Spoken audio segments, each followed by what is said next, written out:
boa tarde. Hoje é 5 de setembro de 2025 e nós do Grupo de Conjuntura estamos retomando, não, os habituais podcasts semanais. Semana passada, esta semana, desculpe, foram divulgadas pelo IBGE as contas nacionais correspondentes ao segundo trimestre de 2025. Tá? Os resultados vieram um pouquinho melhor do que era esperado, não? Ou seja, por exemplo, o PIB do segundo trimestre, na série desazonalizada contra o primeiro trimestre, eh, foi de 0,4%, não uma taxa de crescimento de 0,4%, quando se esperava 0,3%, ou seja, praticamente um pouquinho mais do que era a média esperada, a mediana esperada pela maioria dos analistas, tá? A principal surpresa, provavelmente em termos de surpresa, não, esteve no setor serviços, que cresceu um pouquinho mais do que era esperado, não? O setor serviços cresceu bastante no setor de informação e de intermediação financeira, tá? De qualquer forma, as contas nacionais corroboram um pouco a ideia que a gente já tinha desde o ano passado, de que está em curso uma desaceleração ou um poço do nível de atividade econômica, assim, uma pequena uma desaceleração. Essa desaceleração tem uma natureza cíclica, já que provavelmente a economia brasileira estava aquecida, não? No ano passado, 2024, e no começo deste ano, tá? Provavelmente também no segundo trimestre. Então, esse poço, que a gente pode chamar de poço suave ou de suave desaceleração que está em curso, está mais ou menos em linha com o que os analistas esperam, tá? De qualquer forma, existem muitos detalhes, muitos pontos, tanto pelo lado da oferta agregada, ou seja, o que aconteceu no setor agropecuário, no setor de indústria, nos distintos componentes da indústria, nos serviços, e também detalhes sobre o que aconteceu com os componentes da demanda agregada, especialmente consumo, investimento, eh, consumo do governo, exportação e importação. Mas um tema que é interessante pensar também é do lado da demanda, ver o que aconteceu com a demanda doméstica e com a demanda externa. Todos esses pontos têm fortes implicações para a discussão da política econômica, tema que nós habitualmente discutimos aqui nos nossos encontros, no nosso podcast, especialmente discussões sobre política monetária e política fiscal. Para tratar desses detalhes, começar a destrinchar e discutir o que a gente pode esperar, tá? A professora Margarida Gutierrez, tá? Eh, Tem feito uma análise detalhada e vai nos apresentar agora esses pontos especiais, não, que podemos destacar. Margarida. Bom, então eu gostaria sim de começar colocando, corroborando aí o que o Lixa já falou, que essa desaceleração ela era necessária, porque já havia sinais claros de uma economia batendo no teto da capacidade produtiva e isso gerava pressões inflacionárias típicas de demanda, né? Desemprego no piso histórico, algo que a gente já vem falando aqui há algum tempo, os níveis de utilização da capacidade instaladas na indústria também muito elevados, uma inflação de serviços também bastante fora da meta, né, batendo quase 6% ao ano em 12 meses, reflexo do mercado de trabalho também muito ativo, né? Então, essa desaceleração ela era de fato necessária e é o Margarida, que temos também o déficit em conta corrente, não? sim, o déficit em conta corrente é um outro sinal dessa economia batendo no teto, né? Porque o aumento das importações, ele vem aí para quê? Para estimular exatamente, para permitir que aquela demanda agregada crescendo acima da capacidade de oferta possa ocorrer, né? Então, havia já sinais muito claros desse crescimento acima das possibilidades, né, da economia. Então, era necessário, e isso é a razão pela qual o Banco Central, esse quadro, era a razão pela qual o Banco Central já iniciou há bastante tempo uma política monetária muito restritiva. Nós estamos aí com uma taxa Selic real ex ante de quase 11% ao ano, que é algo quase que histórico, né? É um pico histórico que a gente tem. Bom, então, essa desaceleração do PIB, ela vai ocorrer, como eu vou mostrar agora os dados, em atividades que são mais cíclicas. Na verdade, as atividades menos cíclicas seguram um pouco essa desaceleração e permitem a gente falar em um pouso suave. Então, vamos começar falando aqui, fazendo uma distinção entre componentes do PIB que são cíclicos e que não são. Aqueles componentes, do ponto de vista da oferta, né, do PIB, que são cíclicos, são aqueles que respondem ao ciclo econômico. Então, as taxas de juros, a política monetária, a política fiscal, a inflação, né, ao mercado de trabalho, as expectativas, as condições financeiras macroeconômicas e aos índices de confiança. E os componentes que não são cíclicos, que são chamados assim exógenos, a performance desses componentes está condicionada a fatores que estão fora da economia doméstica, né? E estão ligados a condições climáticas, a preços internacionais de commodities, a descoberta de recursos naturais, como, por exemplo, reservas de petróleo. Então, nós temos aí que, do ponto de vista da oferta, a agropecuária é claramente não cíclica. Né? A sua performance está muito condicionada a condições climáticas, a preços de commodities internacionais e as condições internacionais de exportação, porque é um setor que tem um viés exportador muito grande. A indústria extrativa também não é cíclica, porque aqui nós temos o petróleo, o gás e o minério de ferro. Né? A sua performance dessa indústria depende de condições internacionais de preços de commodities e da demanda internacional para exportação. Né? Então, a indústria de transformação e a construção civil e o setor serviços são aqueles setores que a gente chama de cíclicos, que eles, então, respondem ao que está acontecendo. Sua performance está condicionada ao que está acontecendo no ciclo econômico doméstico. Os principais resultados do PIB, então, vão corroborar um pouco essa análise que a gente está fazendo, né? Os dados de trimestre contra trimestre imediatamente anterior, com ajuste sazonal, sugerem um PIB que cresceu 0,4, que foi bastante bom, né? Agora, quais são os elementos da demanda agregada que estão por trás desse crescimento? Nós temos um consumo ainda crescendo 0,5, mas já há uma desaceleração frente ao trimestre anterior, né, frente ao primeiro trimestre desse ano, e essa desaceleração do consumo tem a ver com o quê? Com juros, né, elevados, condições monetárias piores, né, mas o mercado de trabalho é ainda muito aquecido e políticas de transferência de renda. Então, esse consumo não despencou, vamos dizer assim. Teve uma performance ainda bastante razoável. Do ponto de vista ainda da demanda, a surpresa muito negativa veio da formação bruta de capital fixo, são os investimentos, e essa queda dos investimentos se explica pelos juros e principalmente, eu diria, pelas expectativas, né? Nós temos um ambiente internacional de muita incerteza, como temos destacado. Nós temos o ano que vem, que é um ano de eleições. Nós temos muitas indefinições de política econômica pela frente. Então, isso explica a queda dos investimentos. E a queda das Margarida, importações. só te complementando, não? No caso dos investimentos, agora no segundo trimestre, teve aquilo que o pessoal está chamando de efeito plataforma, não? Teve também, né, esse efeito plataforma, que no primeiro Trimestre. trimestre, a gente teve, né, uma importação foi uma importação, foi o que foi De lixo uma meio plataforma de petróleo da Petrobras, da que Petrobras, foi e que não que aumentou aconteceu, a taxa, o investimento do primeiro trimestre e que é uma espécie de outlier comparado que é, agora não tivemos no segundo trimestre. esse é um fator aí exógeno, vamos dizer assim. Agora, essa queda das importações também se explica pela queda da demanda doméstica, né? Então, nós temos aqui uma continha que a demanda doméstica, ela teria dado uma contribuição líquida ao PIB negativa de 0,2 ponto percentual, enquanto que a demanda externa deu uma contribuição líquida positiva para o PIB de 0,6 ponto percentual, né? Isso já é um pouco reflexo da desaceleração da demanda doméstica.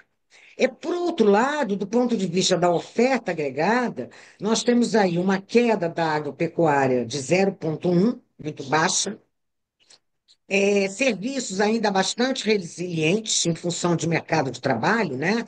Cresceu 0,6, e a indústria teve um crescimento de 0,5, mas essa indústria, aí nós temos que destacar quais são os componentes dessa indústria que são cíclicos e não cíclicos, né?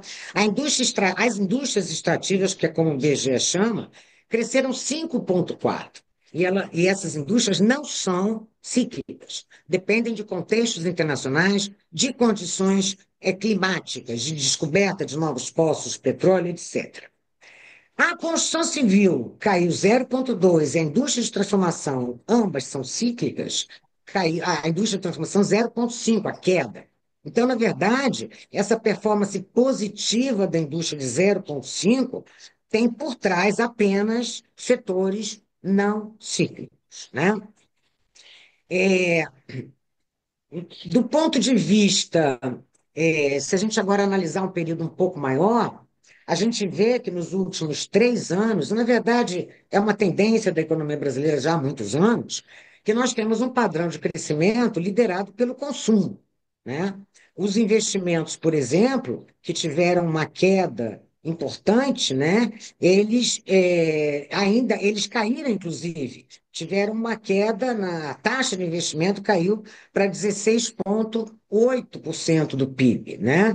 Isso é um dado muito ruim para a economia brasileira, por quê? Porque um padrão de consumo, um padrão de crescimento sustentado pelo consumo, ele se esgota rapidamente, porque a economia bate no teto da capacidade produtiva, e aí vem o Banco Central, que tem que subir o juro e desacelerar a economia, né? Só complementando esse ponto, Sim. Margarida, só para apresentar um número, não? Que a gente estava comentando antes, o consumo das famílias nos últimos 25 anos cresceu a uma taxa média anual de 2,6%, acima do que foi a taxa de crescimento do PIB, não? Que teve uma taxa de crescimento média anual de 2,3%. Ou seja, nos últimos 25 anos, o consumo cresceu 0,3% ao ano a mais, tá? É claro que quando a gente analisa esses 25 anos, é o padrão que a Margarida está falando, não? Temos um padrão de crescimento onde o consumo está crescendo muito acima do PIB, tá? O que não uma coisa normal, tá? O que significa também que a poupança das famílias, tá, está crescendo um pouco abaixo, não? O que cria também alguns problemas macroeconômicos. Perfeito, é. Então, a gente sempre tem a sensação de que qualquer crescimento maior da economia brasileira vem o Banco Central e sobe o juro para frear. Mas o problema está na não recuperação da taxa de investimento, né? Nós temos uma das taxas de investimento mais baixas do mundo, né? E o investimento que parecia recuperar em 2024 voltou a reduzir-se, né? Bom, também a gente olhando um pouquinho os dados, assim, num período de tempo maior, quem liderou o crescimento do ponto de vista da oferta foi o setor agropecuário. O setor agropecuário, ele pesa pouco no PIB, né? Assim, mecanicamente falando, tá? Em torno de 7% do PIB, o peso da atividade no PIB. Mas a questão é que o agronegócio, ele tem efeitos multiplicadores sobre toda a economia, né? Estimula a indústria de insumos, fertilizantes, bens de capital para o agronegócio, transporte, portos, né, o comércio local daquelas cidades que abarcam ali, que estão próximas ao agronegócio.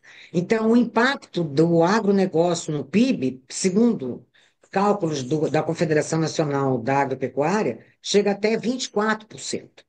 Né? Então, nós temos aí uma agropecuária que lidera o crescimento já há bastante tempo e a indústria andando de lado. A indústria praticamente está num terreno estagnado, está praticamente em linha, quer dizer, não teve nenhum crescimento positivo importante, né? E o setor serviços crescendo um pouquinho acima do PIB, né? Mas claramente o atraso da indústria é também um fenômeno, uma característica ruim do nosso crescimento, né? Bom, o que que a gente pode pensar então daqui para frente, né? Até o final deste ano. A gente tem várias forças aí atuando em sentidos opostos. Então, de um lado, uma política monetária contracionista que deve perdurar, né? E que tem mostrado seus efeitos. Então, o juro real quase em 11% ao ano, é muito elevado. E é importante a gente lembrar uma coisa, gente, que a política monetária, ela tem efeitos cumulativos no tempo.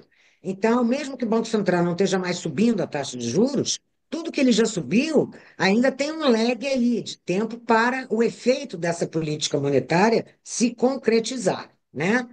É, então, a gente já tem uma política monetária restritiva, não apenas de hoje, mas já há algum tempo.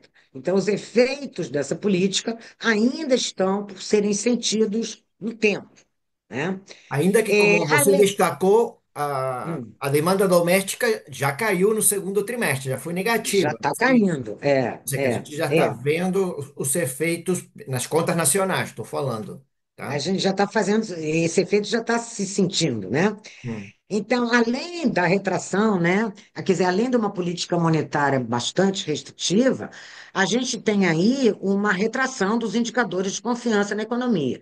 Os índices recentemente divulgados pela FGV mostram uma queda importante, tanto na indústria como no comércio, serviço. Então, o índice de confiança empresarial, são aqueles índices de confiança na economia real, se deterioraram bastante de um mês para o outro, né? E o crédito também passa por um processo de moderação, né? O que move a economia para baixo. Então, por quê? Além de uma política monetária restritiva, nós temos aí um comprometimento mensal da renda das famílias, no caso brasileiro, que está em recorde histórico, bateu quase 28%.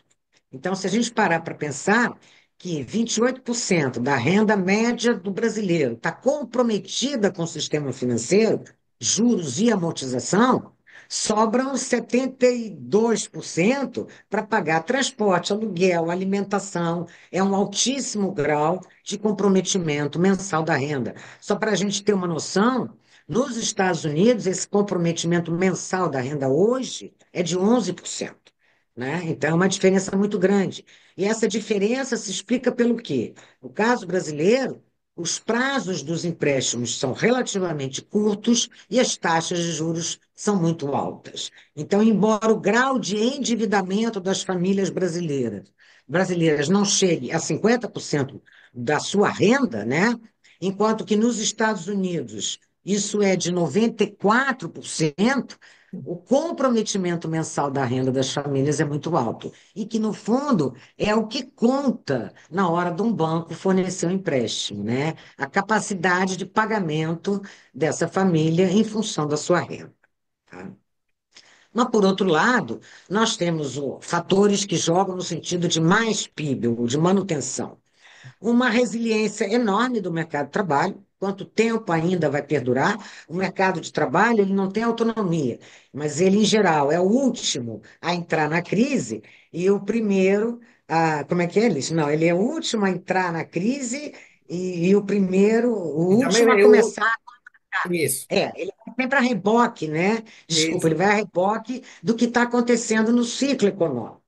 Embora a economia esteja desacelerando, ele ainda se mostra muito resistente a essa desaceleração. Então, isso é um fator de alívio para o PIB, né? E temos impulsos fiscais pela frente que devem continuar no terreno positivo. Então, só para a gente ter uma ideia aí, que está projetado no terceiro relatório de avaliação bimestral de receita e gasto primário do governo central, é um gasto primário que vai crescer acima da inflação esse ano, 4,3%. Então, um crescimento real, né? Então, claramente é uma política fiscal expansionista, né? Então, nós temos aí, para a gente encerrar aí um pouco a nossa ideia, né?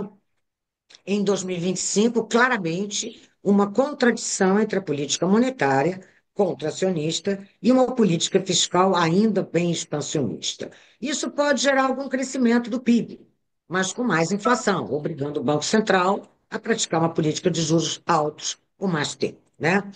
As projeções para esse ano estão variando entre 2% e 2,5%. E nós temos aí uma medida que é o carregamento estatístico, ou carry-over, né, que a gente calculou. Se a economia no segundo semestre não crescer nada, o PIB de 2025 terá garantido um crescimento de 2,4% em relação ao ano de 2024. Né? Então, nós temos aí um crescimento ainda bastante robusto, eu diria, apesar dos sinais claros de desaceleração. Já o ano que vem, nós temos aí perspectivas que são muito diferentes, né? E aí eu acho que eu não me arriscaria agora a falar o que que a gente pode ter pela frente. Então, Só era para isso. reforçar esse ponto que você destacou, Margarida, do carry-over, nossa, a gente tem um carry-over de 2,4%. E o mercado está esperando, em média, que o PIB este ano cresça 2,2%. Ele está significando que ele vai ter no segundo semestre um crescimento negativo, ou seja, que as forças contracionistas vão ser um pouquinho mais fortes que as expansionistas, tá?